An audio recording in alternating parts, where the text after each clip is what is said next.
It's believed that there's no life on Mars, but people are wrong. The planet's true name is Barsoom and has life on it, although it's currently dying. Zidanga, the predator city, keeps destroying everything that surrounds them and draining Barsoom of energy. Only the great city of Helium is resisting and standing strong, matching Zidanga airship versus airship for 1,000 years. One day, the airships are going through a vicious battle when suddenly a strange blue ray of energy destroys all the vessels except the one belonging to Sabvan, the ruler of Zidanga. 3 people known as Therns, led by Shang, approach Sabvan and give him a mysterious blue mesh gadget that allows him to shoot energy bolts, but when he tries to attack the Therns, he's blown back. The Therns explain they're representatives of the goddess, and she has chosen to support Sabvan in his war. Shang tells him to test his new powers and Sabvan immediately begins shooting energy bolts at all the enemy ships, easily winning the battle. Meanwhile on Earth in 1881, John walks the streets of New York while noticing there's a mysterious man following him, so he tries his best to sneak around and lose him. Then he stops at a shop to send a telegram, choosing Express because it's urgent. Sometime later, Ned gets the telegram from his uncle, asking him to rush and save him. After taking the train, Ned comes to John's house and meets with a lawyer, who explains John died unexpectedly and left everything to Ned. His body has been put inside a crypt that can only be opened from the inside. There's also an ancient diary that John has left under strict instructions that only John can read it.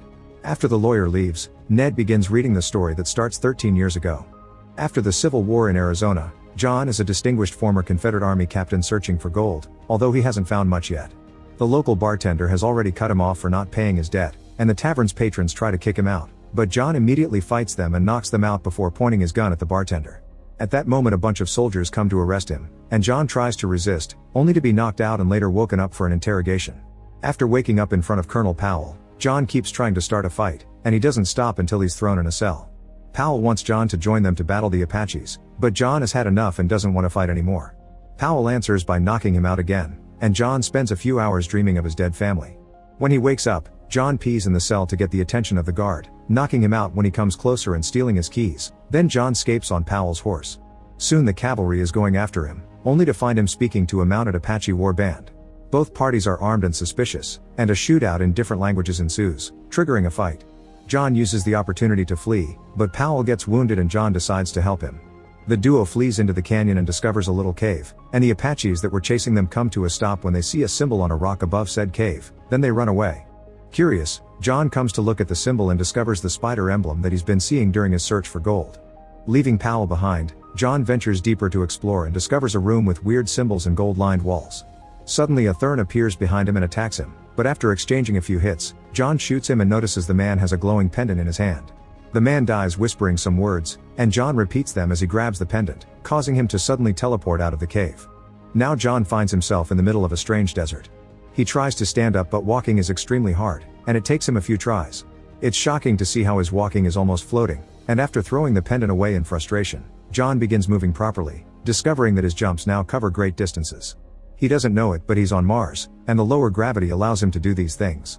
Afterward, John reaches the top of a hill and discovers a clutch of eggs developing green 6-limbed newborns. At that moment, a swarm of Tharks approaches riding giant creatures and equipped with weapons. The leader Tarkus finds the pendant and attacks John as the others open fire, but John escapes with one big jump. Impressed by such skills, Tarkus orders the shooting to stop and approaches John again, this time showing he comes in peace. They try to communicate, but the language barrier makes Tarkus think John's name is Virginia, his hometown. Tarkus wants to see the jump again, but John responds by trying to steal Tarkus' weapons. However, the Tharks quickly counterattack and capture him, taking him away to their tribe together with the babies. Meanwhile in Helium, Princess Dea is preparing a speech about her latest invention. She's suddenly interrupted by her father King Tardos and his council, who are discussing Zidanga's latest attacks made with some new glowing weapon. Dea cuts in and explains she's made a gadget that can harvest that blue light, which she calls Ninth Ray. She tries to demonstrate how it works. A council member touches it and secretly gives it a zap to break, making it look like Dea failed. Tardos sends his council away and informs Dea that the only way to stop the war is to marry Sabvan, which greatly upsets her. The king ignores her pleas and orders his people to start organizing the wedding while outside. The council member that broke the machine shows his real face. It's Thern, who is spying by using his shape-shifting powers. Back to John, he watches the Tharks in the city with fascination, especially when they start fighting over the babies. Tarkus orders them to let a girl called Sola have a hatchling for herself while Hadjus tries to kill John, but Tarkus immediately pushes him away because he has nobody's support. Then Tarkus asks John to jump, but John still refuses to cooperate and is sent to a cave with the hatchlings, where he's chained up. Sola visits him and shares a special drink that makes John understand her language before passing out. John wakes up again in the middle of the night and is terrified to see Woola, a dog-like alien that quickly befriends him. Then John struggles with the chains and manages to get away, but Woola follows him. No matter how far John goes, Woola instantly reappears by his side in seconds. Desperate to find the pendant, John follows some noises and finds a Thark party that Woola interrupts. The Tharks begin hitting it, so John jumps into the fray to stop them, accidentally killing a Thark and proving his jump skill. The Tharks immediately knock him down, and when John shows an understanding of their language, everyone realizes Sola has been meddling. In the morning, John is chained to a rock and has to watch how Sola gets branded for her mistake yet again, and Tarkus announces next time she'll be killed because her skin doesn't have space for any more marks. This makes John think of his relationship with his own family. Suddenly the Tharks notice battleships fighting in the sky and they run for cover so they can watch the battle safely. In the sky, Sab then uses his powers to attack the enemy ship and board it, but Dea disguises herself as a soldier and tries to steer the ship away. Unfortunately, the ship is hit and loses control, causing Dea to almost fall and hang on the edge. John sees her and, believing her to be human, he uses a long jump to save her. As the ships land, John tells Dea to let him fight, but she reveals to be a warrior too, and together they fight in sync against soldiers from both armies. John jumps on one of the ships and uses the cannon to shoot at other vessels, making them crash. Next, Sab then comes after John and they engage in a furious fight that Sab then quickly wins. When he's about to kill John, the Tharks begin shooting at the ships, allowing John to jump away while the last few ships escape. Afterward, the Tharks accept John as a warrior of their own and grant John his Dotar Soyot, or right arms, which makes Hajus furious. John wants to turn it down because he doesn't want to fight, but Tarkus threatens Dea and John is forced to accept the honor. Next, the Tharks go raid the fallen ships while Dea shows curiosity for John's skill. She wants him to teach it to her people, but he reminds her he isn't for hire. When Dea suddenly mentions the lack of seas on this planet, she and John exchange their knowledge and John finally realizes he's on Mars. Dea isn't sure she believes him, and John explains he was brought here by the pendant, making Dea think he may be a Thurn. Looking for answers, Dea brings John to the temple of the goddess, ignoring Sola's warning that it's forbidden to enter. Dea analyzes some symbols that talk of a gate and promises to take John there so he can return to Earth as payment for him saving her. Unfortunately, they're interrupted by Tarkus and his men, who arrest them for breaking the rules. Tarkus is furious with John for getting Sola in trouble because she'll die, and John finally realizes Sola is Tarkus' daughter. Tarkus hits him for it and explains the Tharks have no concept of personal children before taking the trio to his tent, pretending he'll punish them. However, Tarkus gives the pendant back and asks them to run away. By the time Hajus gets suspicious and enters the tent, the trio is gone and Tarkus is accused of betrayal. The group begins riding through Mars with Woola following them, and John is shocked to see how much damage Sabthan has caused. They have to cross furious sandstorms and hide from the warships, but a few days later, Sola realizes Dea isn't leading them to the gate. When confronted, Dea reveals she's taking them to Helium so they can help her people, angering John and making him decide to leave her behind. Begging and pleading, Dea falls to her knees and explains she's a princess that doesn't want to lose her freedom to the enemy. She also admits the gate doesn't exist. John takes her back, but he still believes the cave that brought him here is real. Meanwhile, Shang receives news about Dea's location and organizes a plan to go after her. Moments later, the trio makes it to a pilgrimage river where individuals who have sinned end things in the water to make it to paradise.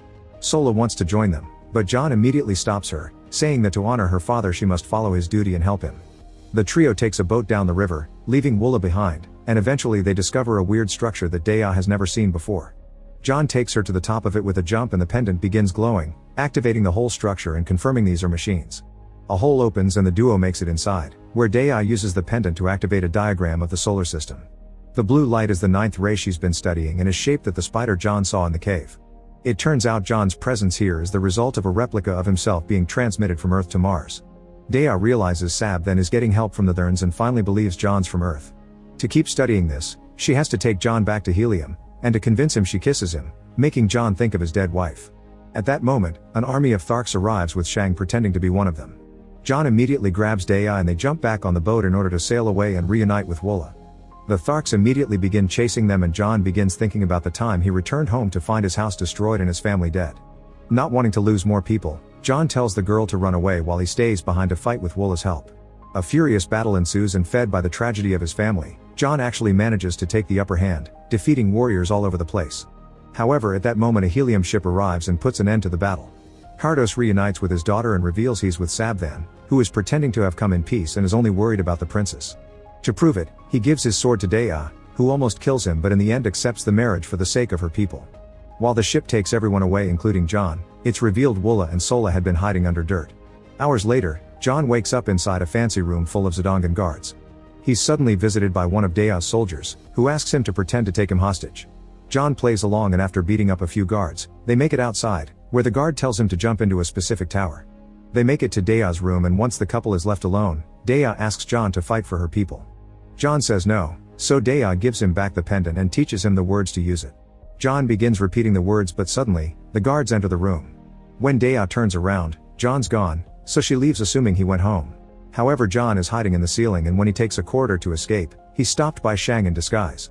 Shang takes John away in a carriage and reveals to know a lot about Earth before he takes a new disguise so they can go watch the wedding procession. It's revealed that Dea will die after the wedding is over. Then Shang explains there are ancient immortal creatures that exist on many planets including Earth, and they always control the course of history. Shang takes John to a hangar intending to fly him away, but at that moment Woola shows up and bites Shang, freeing John. After stealing back the pendant, John steals a light flyer and begins piloting it rather clumsily, almost crashing multiple times. There's a guard chasing after him, but when he leaves the city, Sola shoots the pursuer down and John lands by crashing on the sand. John can't save Dea alone, so he must fly back to the Tharks for help. Sola says her people don't fly, but John forces her to come back with him. When they arrive at the village, they're immediately arrested because Hajus is in charge now. When they're thrown in a cell, they discover Tarkus has been locked up as well. Tarkus is furious to hear Sola come back, but he doesn't have the strength to kill John because he lost a Colosseum battle. Moments later, John and Tarkus are thrown into the Colosseum and forced to battle two giant white apes. Sola can't stand watching a massacre and jumps in as well, running to her father's side. John can't jump away because he's chained, but after dodging various hits from the apes, he manages to free the chain and uses the rock at the end to kill one of the beasts. Then he picks a sword from the ground, and when the second ape jumps on him, John immediately kills it, earning the crowd's respect. Afterward, John challenges Hajus, who tries to say no, but the crowd reminds him of the rules. Hajus makes a jump to attack, but John swiftly cuts his head off. Everyone celebrates his victory, and when he offers a speech needing warriors to save the planet, the crowd is eager to follow him into battle. While the wedding ceremony begins, John guides the Tharks to Zodanga, only to find the city empty because the wedding is actually happening in helium. Tarkus slaps John for his mistake, pointing out they can't make it on time and that his people don't fly. Disappointed, John leaves alone on a light flyer. Moments later, John safely enters helium, thanks to the light flyer making him look like a local. Just as Dea is about to become Sabthan's wife, John bursts through the window and stops the wedding. Sabthan immediately sends a signal to call his army and escapes, dragging Dea with him. A fierce battle starts between Zodagans and Heliumites on the streets and inside the temple, while Dea hits Sabthan to make him drop her, so she gets saved by John. Then the couple joins the battle, and John goes hand to hand against Sabthan. It seems the bad guy is about to win their fight, but suddenly a ship crashes into the temple, revealing the Tharks have finally accepted to fly. With the Tharks and the Heliumites working together, they can finally overpower the Zodagans while John jumps on Sabthan, getting his arm and demanding information. However, the blue light goes back to Sab's body and kills him before he can talk. The light also begins affecting John. Nearby, Shang is controlling the light while disguised as a Thark, but he's interrupted by Dea's sword. Shang transforms into Dea to distract her, and when Janna approaches them, the real Dea uses the distraction to push Shang away, who takes the chance to escape through the window. Tarkus finds the pendant on the ground, and when he picks it up, John tries to ask for it, but at that moment the real John shows up and he and Tarkus attack the transformed Shang, who immediately disappears. The battle comes to an end and everyone celebrates the newly found peace. Seeing as things are ready for a wedding anyway, John takes off his old wedding ring and asks Dea to marry him.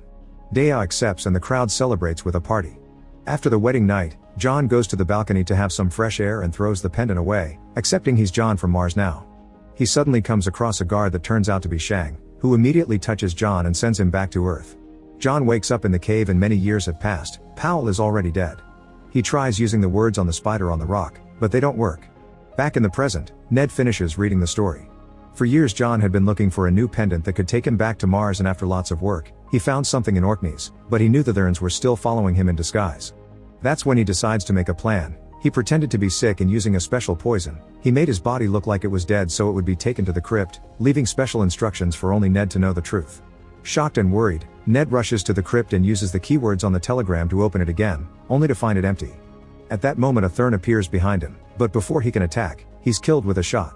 Then John comes out of hiding and explains he had been using Ned as bait to catch the Thern, but the rest of the plan is the same. He takes a pendant from the Thern and asks Ned to protect his body before he enters the crypt, sealing it for good. Then John says the words to finally return to Mars. Make sure to subscribe and turn on notifications so you can watch more videos like this. Thanks for watching.